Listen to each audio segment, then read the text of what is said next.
I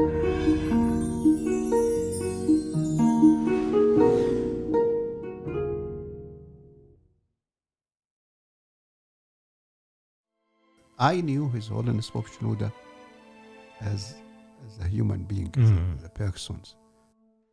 I remember on the 6th of October in the evening, we have our regular meetings.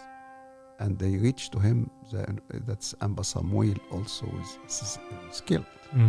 And he gave a long speech about Amba Samuel and his contribution to the service, to the church, and his relationship. And he wept, he cried. Wow. In this night.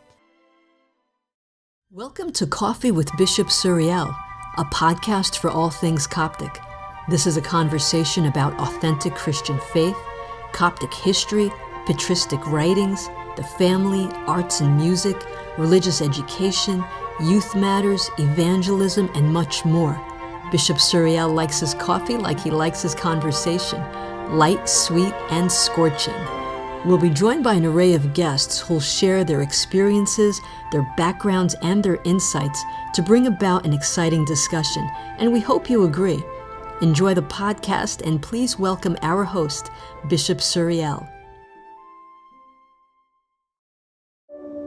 As we're celebrating an amazing milestone in the history of the Coptic Church in the United States, the Silver Jubilee of Metropolitan Serapion's ministry in Los Angeles. This is part 2 of a 4-part series. Here's His Grace and our very esteemed guest. Your Grace? So could you tell us, Your Eminence, about an influential priest or bishop or pope or servant maybe that had an impact on your life as a teenager and in the later years, and why? The priest is Father Armia Zaki.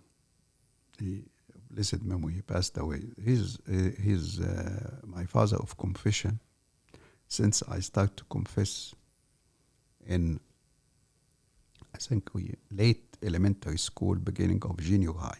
Because the Sunday school in Aswan, they have a system at that time to encourage us to talk to confession. So they help us to communicate with a priest and how to be trained to give confession in early age.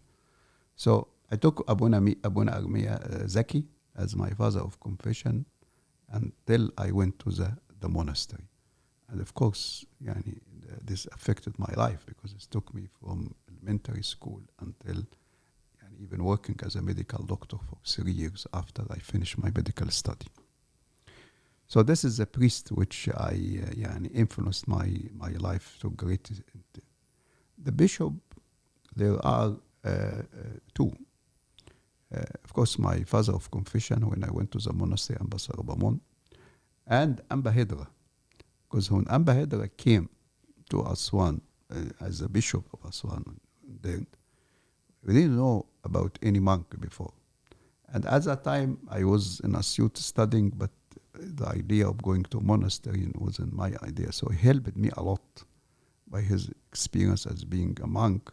And until now, when I go, take his advice in many pastoral care.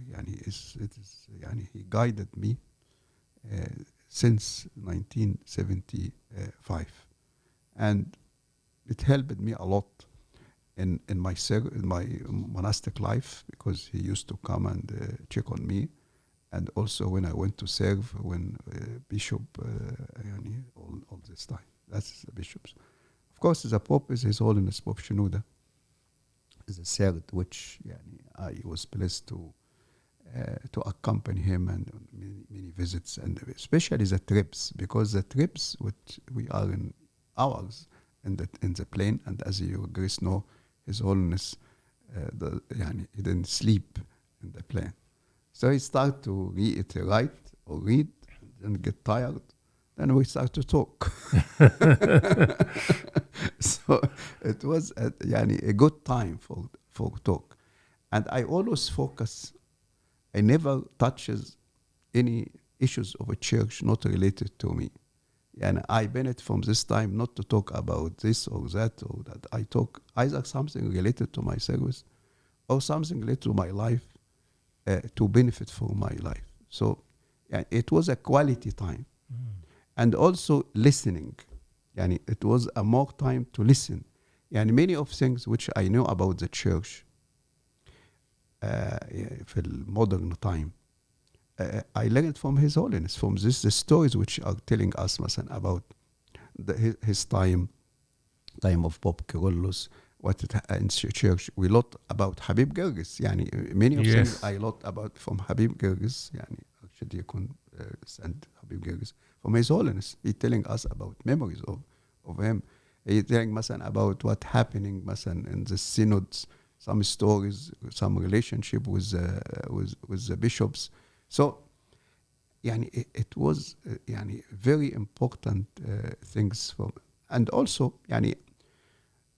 of course when I was the Bishop of Community and Social Service, I under His Holiness directly, so always in contact, and he allowed me to live in the same residence. So we usually meet. When I moved to be here, I used to go Egypt and go to His Holiness and take his advice. When I asked him before coming here, give me a brief about all the clergy here.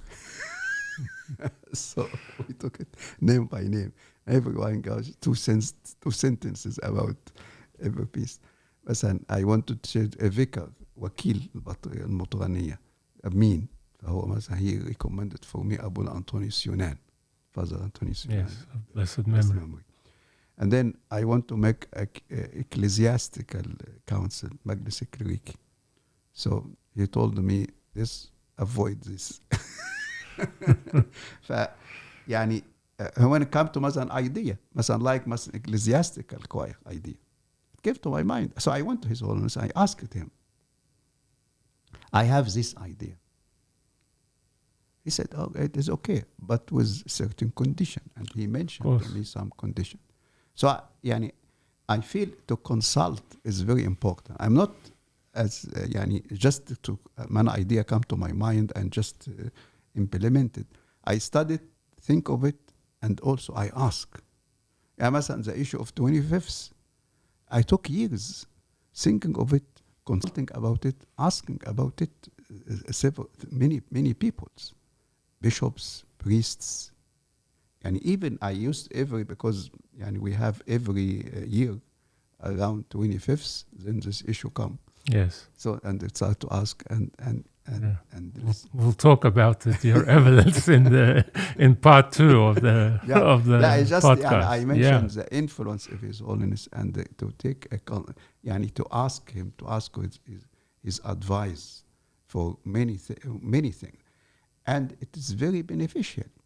A bishop need a good advice, and I was honored and blessed to find His Holiness Pope Shenouda to give me time, to find Metropolitan Hydra to give me time, and also to have my father of confession like Amba Sarabamon to guide me spiritually. I think that's what really makes a successful metropolitan or bishop is someone who has these wise sages that can always refer back to with their experience and advice. Means that one can be assured of being on the right track, definitely. Thank you, Sayyidna. Could you tell us maybe something about some of the books that you read that had a deep impact on your life and why? The book which had great impact on my life was a book which was given to me when I finished my junior high school. My father, he gave me a gift which was the volume 1 of the story of the Copts by Iris Habib al-Masri. That's where your love of history began? Yeah. And the love of monastic life. At this age, I because of this teacher of Arabic, which I mentioned, so I love literature, I love politics. You are an amazing analyst of politics, Your Eminence. And then I read this book and was very impressed about the chapter of Saint Athanasius, because Ris al-Masri is not just historian, but it's more emotional. She of course deeply loves the church, speak about the church like someone who speak about his mother or her mother. Here is history with emotion. Yes. Which was good for us at this young age. I read the story of Saint Athanasius, this emotion. I read it several times, not just. But what impressed me in this story, how this great person with great mentality to be very proud to go and learn from Saint Anthony and say, I'm proud to pour water in his hands because he was at the end of the day to come together to eat. So this is draw my attention at this age about the importance of the monastic life. And from then, it's a shift of my life. And this shift is helped, when I, in the first year of the high school, they took us as a class for servant preparation. And at this year, they took all the class because it was limited number, to all of us prepare for the service. And this is give me a direction more in the religious, we didn't live a life which about in the religious life. We always be in the church, family very conservative.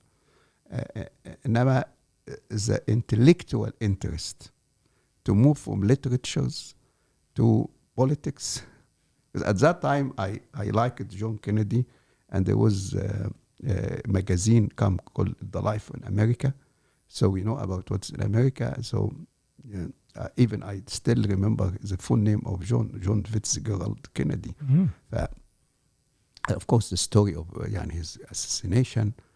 And so this interest in politics, and start to move to more interest in the monastic life, to more interest in the theological study, and of course, but still was the love of medicine in my.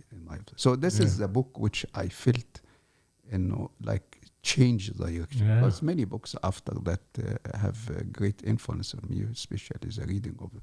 And first I was interested in the history, and then I moved into theology, my love to Saint Athanasius, and then Saint Cyril, for the reading. When I want to give myself a break, I read to Saint Gregory, the theologian. Yeah. So, which brings me to my next question, Your Eminence, is when did you actually begin thinking seriously about monastic life? And this time, when I was in the high school, but we don't know, I haven't seen any monk before. I didn't visit any monastery. The only monastery was the ruin of a monastery in Itfo, which was just to go in the old church there. And then in 1972, it was a trip. This is a turning point in my life also regarding to decide to go to a monastery.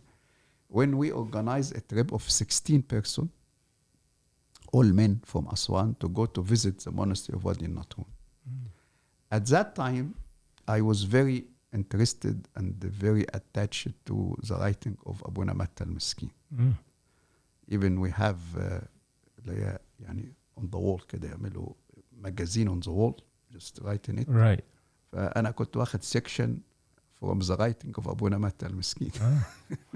Very interesting. And I wanted to this trip because it including San Macarius monastery. Yes. And was he at the monastery at the time? Because they moved in 1970. Yeah. But we went firstly in Amba Bishoy. Amba Bishoy monastery was small, still poor, but very generous. So they hosted us. So it was our base in Amba Bishoy, and we go El Suriel, we go El Baramos. And then we moved to go to Abu Ma'ar, the last trip. And this trip of course, it was like a final things. This is my way to go to the monastery. Firstly, I was planning after I finished my study, and at that time I was in the medical school, and I finished to go to Amba Ma'ar. And something happened, and I knew more Amba Sarabamon, and that's why I shifted to Amba Bishoy Monastery. When I come to the monastic life, we can, if interested, to speak about it. Yeah. Yes, because that was my next question: is why Saint Bishoy Monastery in particular? Yeah, I went to Amba Ma'ar monastery, and actually I used to go there when I was in Asyut, and because of coming from long distance, they allow us in the Holy Week to continue and spend the feast there, because everybody have to leave by Pride Saturday. So it was also me a chance to be in the monastery. It was very, very quiet. But what concerned me about the monastery, the language they speak, that is, they are the best monastery, and the criticism which I hear about the other monasteries. And also, 1 year I sent to the father there, I want to come the Holy Week. He told me, no, this year is no visitors, but then after here they accepted some visitors. These small things give me a little bit red flag. So it was a little bit elitist in a way. And that is maybe more sensitive. But on the other hand, when Amba Hedra directed me to Amba Sarabamon, so when I went to Amba, I saw Amba Sarabamon. He was still a monk, not bishops, in the 72. And then after that, when I went, and I asked him questions. I told him, I am interested to be a monk, to go to the monastery, but I haven't chosen a monastery. I visit Amba Ma'ar, I visit El Baramos, I come here. What's your advice? فقال لي العبارة دي، قال لي يا حبيبي، انت زور كل الأديرة، لأن دي كلها بيوت ربنا، والمكان اللي ترتاح له يبقى هو ده اللي اختاره. you visit all are the places of God. The place when you feel peace and comfort, this is the place which you have to choose to it. So give it another tone, another way of thinking. Right. And he didn't say, why you are going to Amba Ma'ar? Don't go to this place. This place is so... Never said that, something like this, but the monastery. He just tell. But I felt peace and comfort, and I read before in my reading when Amba Beeman of Malawi, blessed memory, he said that is, if you find the right father of confession, then you achieve more than half the way to the kingdom. Yeah. فأنا قلت خلاص أنا for me monastic life is not the monastery, it is the father. I was interested in Amba Ma'ar because of Abuna Matta. So I came interested in Amba Bishoy because of Amba Sarabamon, not because of the monastery. Yeah. I didn't know what's going on in the monastery. This is something that scared me. And even when the first day when I entered the monastery to stay, one of the monks met me and told me, are you coming to stay? I said, yes. Ali, this is the decision which you will regret all your life. Wow. But I have no hesitance. I'm coming here, not because what is the politics in the monastery, but becoming here because I find the right father to guide me in my monastic life. And this is very clear in the writings of the monastic fathers and the sayings. And I think it's a really critical point what Your Eminence makes here, because, having that strong relationship, as in the Desert Fathers, they speak about that master-disciple relationship and how important that is. So, yeah, that's really wonderful. Can Your Eminence, tell us a little bit about your time in the monastery in general? When did you actually enter into the monastery, and what were your duties there? I entered the monastery in the Holy Week of the year 1979, which I used to go every year in the Holy Week to spend the Holy Week there, the monastery. But this year, 1979, I decided to stay, not to return back to Aswan, to my work there. So I stayed with another brother who became Abuna Yusuf. He passed away. And we be a novice brothers together. Because at that time, there was a group who was ordained monks. Some of them, they sent it to San Anthony Monastery, about 7. And 3 remained in Ambabishoy. And then after that, we the 2 remained as a novice of brothers in the monastery. So this time, which is a good time to work with hard work and put very hard work on us. That time I ask us to always pray all the psalms and know by heart. So it was time for it very busy to not to keep you thinking of anything. Yeah. Mm-hmm.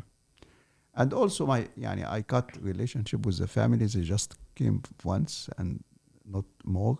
And they are very good understanding from the family side, especially my mother. At that time, my father passed away. And so it was a very good time, very very organized. Monastery was very strong in the system. Ambassador Bamon, of course, guiding us. And then I was ordained a monk in August with Father Abuna Yusuf. Of the same year. The same year, yeah. Because they consider a long time at that time. Because usually they don't consecrate monks until a new novice comes. Okay. So you have to wait until someone to come. It's happened, and we ordained, and it was a very good time for me. This is my golden time in the monastery. And I focus on my work, different works to have, of course, and then added the medical part because there was no medical doctor in the monastery, which is something I like. Yes. Because I was very hesitant. I loved medicine, loved monastic life. And before I tried to find a system to have both. Right. It didn't exist in the church. Yeah. I lived I worked in a missionary hospital in Aswan called the Germania, when they have this system as a Protestant. So I decided I have to sacrifice one of them. So I sacrificed medicine. But God granted me, and then I used medicine in the monastery. That's why I took with me some medical books. I thought maybe it will help his need. And because there was no medical doctor in the monastery, they was waiting to have a medical doctor in the monastery, and then happened to be the doctor of His Holiness. What a blessing. A big thing. And then it happened after that, just in 19... So the Lord provided much more than what you expected. Yeah. 1981, when the monastery closed. So I worked a doctor, a nurse, a dentist, because His Holiness have some issues for his teeth. Yeah. And wow. And the dentist just come when there is a permission. So he teach me how to do if something urgent happen. And then we have a unit for because how the dentists work. Yeah. So we have a special unit in the monastery for His Holiness and for the monks. So it helped me also to do many things. I have medication, so I am a pharmacist, I'm a nurse, a medical doctor, I'm a dentist. Many skills and many talents. But just touch, not in depth. Yes. Which brings me, Sayyidina, to the next important question and a very important part of our modern history. If you could tell us a little bit about the early 1980s and the period of house arrest of Pope Shenouda III of blessed memory. That I'm sure you have lots of memories during that time that you were at the monastery and all of this was unfolding. Yeah, yani, of course, after the decision of Sadat, we saw that the soldiers came, about 400 with officers surrounded the two monasteries. I'm sure it was Suriel. We don't know where they are coming. We thought that's coming temporarily because it was a referendum on the decision. They will leave after the referendum, but didn't leave and continue. So it was a time when, of course, two different phases. The first phase is the first months. That is the time from the decision until the assassination of Sadat. Completely closed. We expect the worst things to happen. But His Holiness Pope Shenouda, as he always was teaching, don't let the difficulty to enter in you. And he shows that is how to be quiet, be joyful, and be with the monks. So we didn't feel the problem because of his presence and his spirit in the mosque. So at this time, I used to go with him to his cell, which is the end of the monastery. He went to his private papers alone, make screening, take some papers. I carry the bag with him. We go and burn this. So maybe he thought that something will happen. And he, of course, many private papers. He don't want that is to be revealed. Yani, many secrets of people, of course. But that is we used to do until the 6th of October. And I remember this, it was about 2 p.m. And we were coming with His Holiness from his cell, it's end of the monastery, was up watching the old monastery. Right. Then a monk came.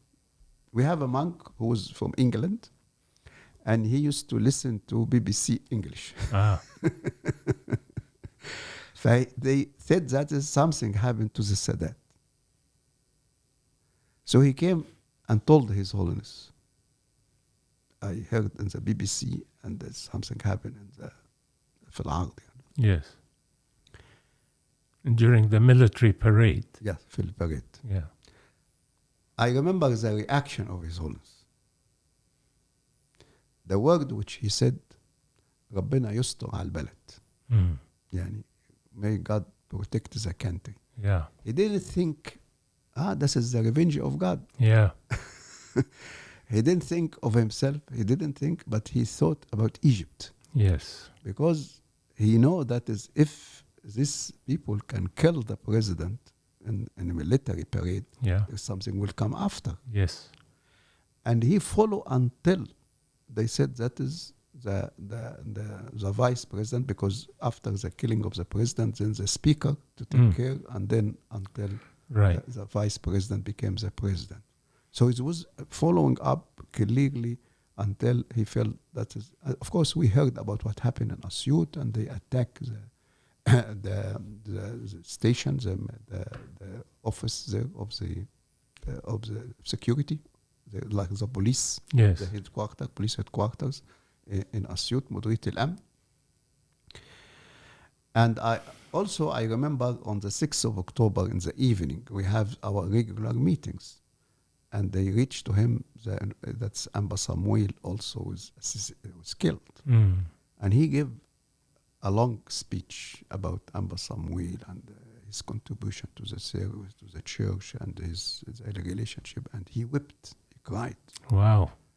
In this night. And it was very emotional night. Which, during this time, I knew His Holiness Pope Shenouda as a human being, as a person. Now, many people against him. He is not he's just with us in the monastery. We don't know next day what will happen. So we are in the same boat. But we see him as a person. We see the real personality away from all these authorities. And I learned from him on this, what he was teaching is what he's living. Yeah. Yeah. and it was a good lesson for us. And not easy for a patriarch to show his emotions in this way in front of his children and the monks and to cry. Yeah, It must have, had a deep effect on everyone present. because when I go with him to his cell, and we be away from the people, he's a different person. Mm. Yeah, yeah. And he always say, but what he wises people to let them to be worried. Mm. What they did, this is a monks. Yes. I have to show them all the joyful part. Yeah, yeah. But my problem, and I notice it when we have visits, when we pastoral visit later on, when Masan in the plane, very tired, but we have a stop, and we will go Masan transit, and people will come to meet him. And I was concerned how in this way he was so tired, what he going to do. But when got energized, talking, joking, and people as if they are coming fresh, not coming from a trip of many hours. I think he got his energy from his congregation because he had a great love for them and they had a great love for him as well. Yeah. Sorry to cut you off. That's right. That's right. I agree. And when he returned to the plane, the next trip, he never is tired. Yes. And always he say, these people are coming to see the patriarch for 2 hours, maybe the only hour in their life to be with him. That's true. But why I have to show them joyful time, they enjoy. And when people start to visit us when we in the monastery, they come and crying, expected that is the Pope in miserable condition because he's in the house of arrest. Mm. But he joke and talk with them and they will distribute chocolates and they return very happy. Yeah, yeah. Well, I think the people needed that, especially at that time. And even that's very clearly reflected in his sermons and how he would be many times lighthearted and sometimes saying jokes to people. And the meetings were overflowing. The cathedral was always full and people were so eager to hear him speak. And we'll have another session, Your Eminence, to just speak about Pope Shenouda III and maybe another time on Bishop Sarabamon, because they're two amazing spiritual figures in our modern Coptic era. I have one more question for Your Eminence at the end of part 1 or this episode, and then we'll continue in the next episode. So could you tell us a little bit about your ministry at the Bishopric of Public Ecumenical and Social Services? This bishopric is one of the general bishoprics, so we under His Holiness directly. And I was blessed that His Holiness Pope Shenouda allowed me to live in the same residence. So give me an opportunity to meet him informally. And during these 10 years, I never have a meeting with him in his office. Either we meet on the elevator, or we meet when taking with lunch or dinner with him. Because being a general bishop, under the Pope, to be successful, you have to direct access, easy access, always in contact. Especially the bishop who has history when being very isolated, and also the role during the time of His Holiness in the monastery. So there was some sensitivity on that. And the bishopric also, while have two major things: the ecumenical, which is the relationship with other churches, and the social, the development project. And all the project which is done by the bishopric is funded mainly by ecumenical partners. You have to build a relationship with them. Mainly from Europe? Mainly from Europe, yeah. Germany, the Netherlands, England, also the National Council of Churches. Right. So the Church World Service. In the USA. In USA. And some Catholic organization in USA, but mainly Europe. And of course, the coordinator is the World Council of Churches, so that's why I used to go يعني Switzerland 7-8 times a year. Wow. So I live between two worlds, two different worlds. In Egypt, I focus on slum areas, rural areas, poor areas. So when I visit a bishop in a diocese, I'm not going to visit him in his residence or his city when here, but I go to visit projects in a rural area and in poor area. Yes. The same in Cairo. I don't go مثلا to Zamalek or Heliopolis, but I go to عزبة الورد, عزبة النخل. I see this world, and يعني it helped me to see the church from Alexandria to Aswan at the bottom. Wow. The poor people. Then I go travel. I see the world of Europe, of America, and of course the churches, different churches. Also, many ecumenical meetings which I involved. So it helped me how to benefit from this world, especially in area of development, and to bring ideas. Because in the bishopric of ecumenical social services, to survive, you have to have a vision. Because we are in like a market of partners and projects. Yeah. And this market is changing because agencies, they change their policies. Mm-hmm. If you are not updated, and if you not be able to present project to be accepted, then you will remain stand still. That's right. You will not cut everything, but you will not improve. Yes. So I felt my job is to lead the vision and start a new project, start a new ideas. And then I have staff to go the day-to-day things. So my staff is firstly the senior staff. These people who are the executives, which have to be also at a certain level. And I depend on the youth, send them to have scholarship, to study, or development, and come back and to lead. And I thought my role is not to be involved in the day-to-day, but I have to visit to be aware about what is going on, and then how to improve it. My involvement in the World Conference of Churches, especially Unit 4, which is a service about the service, life and service, it helped me a lot to be in contact not with the staff from this organization of the Middle East desk in every organization, but the COO, the director.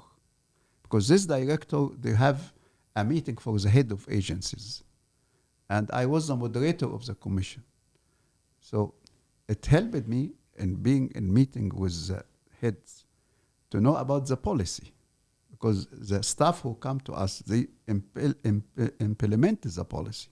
But now I know the policy from the heads, which helped me to improve the projects and add programs to our work.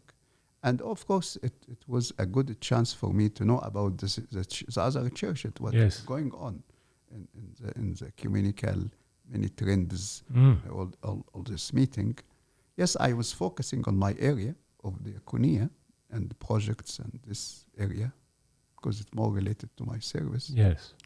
I didn't go more in the theological things except in the theological dialogue. Also, I involved in the dialogue with the Catholic, involved with the Eastern Orthodox. And all this helped me to see the world. Added to that, the trips with His Holiness Pope Shenouda. Also to see the churches outside Egypt, what's going on. Because when the Pope visits, people come with all the concerns, all the problem, just a visit to see everything there. Yeah. And the way which His Holiness to be accessible, the way of allow people to send the questions. So every church, you have a lot of questions. The Pope Shenouda, His Holiness Pope Shenouda, always care for every question. Of course, he cannot answer every question. So he gave it to us, and me, others who assisting him, this question to screen them. So it gave me a chance to read all the questions. Yes. And know what are the concerns of the people. Even when come question against me. Yani sometimes people send, مثلا, I was send a mission to a church مثلا, before, and people are not happy, which I did. Then the Pope coming to visit, so they send a complaint. And one of the church, they sent to His Holiness, we need any bishop to be involved in our church except Bishop Serapion. So I take the paper and give it to His Holiness. Because I have to be honest. Yeah, give him everything. Of course. That's part of the cross of the bishop, Your Eminence. But Sayyidina, just to follow up with that, with a final question for part one. When you went into some of these slum areas and these areas of extreme poverty, was there something in particular that you saw that had a deep effect on you? Yes. The dedication of the servant there. This was my motivation. That's my food was sustained, because I know running the bishopric was not easy, especially after the time Abba Samuel assassinated. And also dealing with the partner is not an easy thing. Also, it's many administrative financial things. So when I get frustrated, when I go to see these places and see the servants, how they are struggling to serve the people there. A young girl, she is poor girl, because from family, from the village. But she served in home woman service in nursery, but with limited resources. They travel from village to village. When I saw this dedication of these people, of this servant in these villages, some areas, that has given me an energy and be energized. And see, whatever I suffer there, it's worth it. Yeah. Because these are people who are dedicated, they are waiting for this help to come to them. And they work even within a very limited resources. But that is the important things which I was impressed, which give me also appreciate the human being, the human resources. And also the dedication of the servant of the bishop. And I always used to tell them that the real treasure of the bishopric is not the money fund. We have millions. Yeah. But the real treasure is you, the human resource. That's true. The servant. That's true. Because you bring the money. Money will not bring you. Exactly.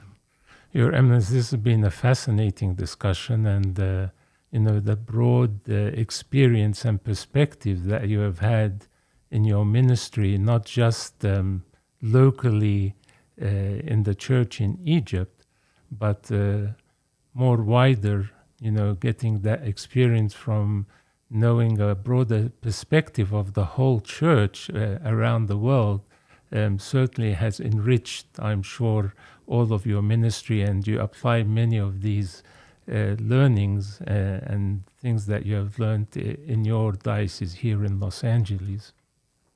I'm sure you will agree with me that this has been a stimulating conversation and a great place to conclude part one of this podcast. And I can't wait to next week, when we will look at the lessons learned from the 25-year history of His Eminence in Los Angeles. I look forward to seeing all of you then.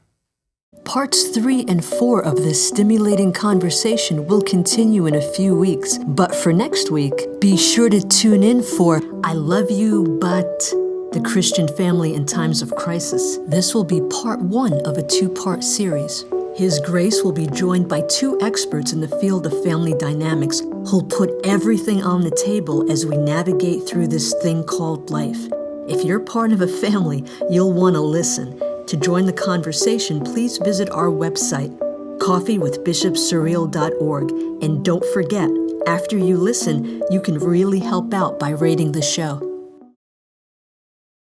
Thank you for listening to Coffee with Bishop Suriel. a podcast for all things Coptic.